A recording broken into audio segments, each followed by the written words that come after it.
Imagine opening a live broadcast, expecting comfort, laughter, and that quiet connection idols and fans usually share late at night. And instead, you're met with entitlement, not concern, not support, entitlement. That's exactly what happened during RIIZE Anton's recent Weverse Live, and the reaction afterward wasn't just noise, it was a wake-up call. Anton went live like he often does, in that soft, calm way fans know him for. No agenda, no drama, just music, memories, and honesty. While listening to songs, he opened up about his past as a swimmer, not in a flashy way, but in a reflective, almost vulnerable tone. He talked about how those memories come back like a movie, how some days he feels good, and other days not so much. How his swimmer days still sit with him emotionally. That kind of moment is rare. It's an idol choosing to be human instead of polished. And then, just like that, the mood shifted. In the same live, Anton shared a small, wholesome story, meeting NCT Wish members Riku and Rio in an elevator, giving them strawberries he had just eaten earlier that day. Nothing dramatic, just Anton being Anton.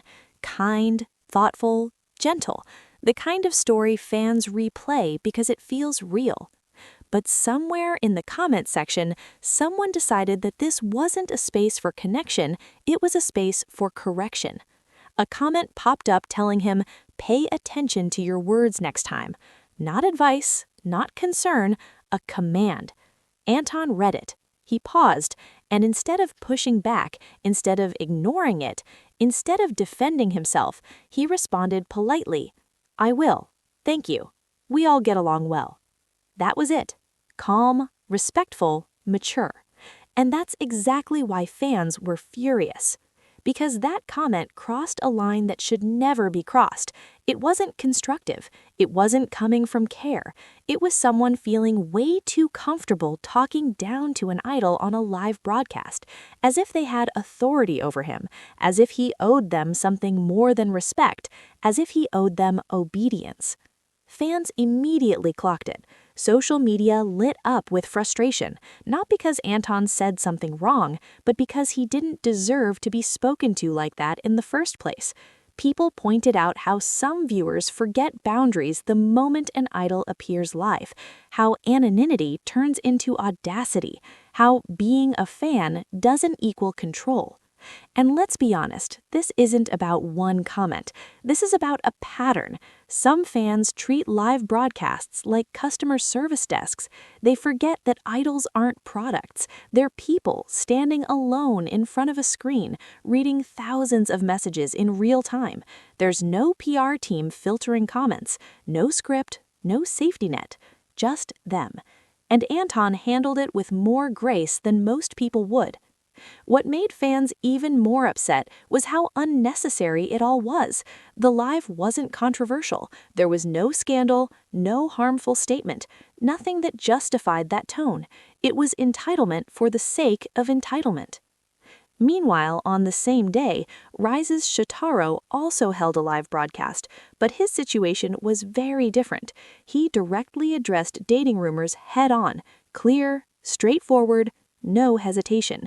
He set boundaries himself on his own terms.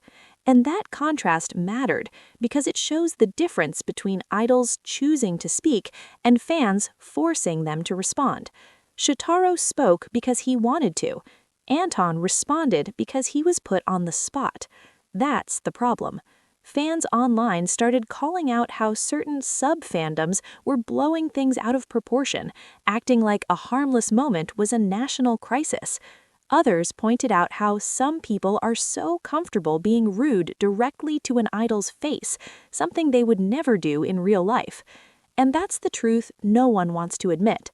A lot of people forget there's a real person on the other side of the screen, a 20-year-old idol, still adjusting to fame, still figuring himself out, still carrying memories of a completely different life before debut. Not a robot, not a brand mascot, not a punch-in bag for frustration. Anton didn't snap. He didn't shut the live down. He didn't call anyone out. He stayed kind. And that's why fans were protective, because kindness shouldn't be mistaken for permission. This moment reopened a bigger conversation in K-pop about boundaries, parasocial behavior, and the growing issue of fans thinking access equals authority. Just because an idol goes live doesn't mean they're inviting criticism. Just because they share memories doesn't mean they're asking for approval. And the scariest part is, if fans keep crossing these lines, idols will stop opening up altogether.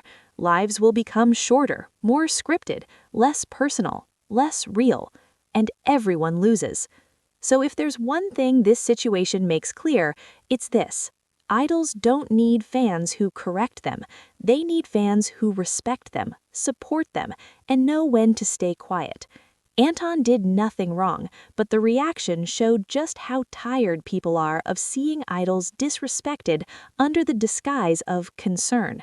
If you're going to show up in an idol's space, act like a guest, not a boss. And if you believe idols deserve basic respect, if you're tired of entitlement ruining safe spaces, and if you want real conversations about K-pop culture without crossing lines, make sure you like this video, subscribe to Daebak Daily, and comment your thoughts below. Let's talk about boundaries, fandom culture, and why respect should never be optional. See you in the next one. So let this be a reminder. Idols don't owe us perfection, explanations, or emotional labor. They owe us music, and even that is already a gift. Respect is not optional, and kindness is not an invitation to cross boundaries. If you agree that fandom should be a safe space, not a pressure cooker, if you believe artists deserve dignity, not entitlement, and if you want real, honest conversations about K-pop beyond the headlines, make sure to like this video, subscribe to Daebak Daily, and turn on notifications so you don't miss the next story. Tell me in the comments how you feel about fans crossing boundaries. I'm reading everything. Until next time, stay kind, stay informed, and stay Daebak.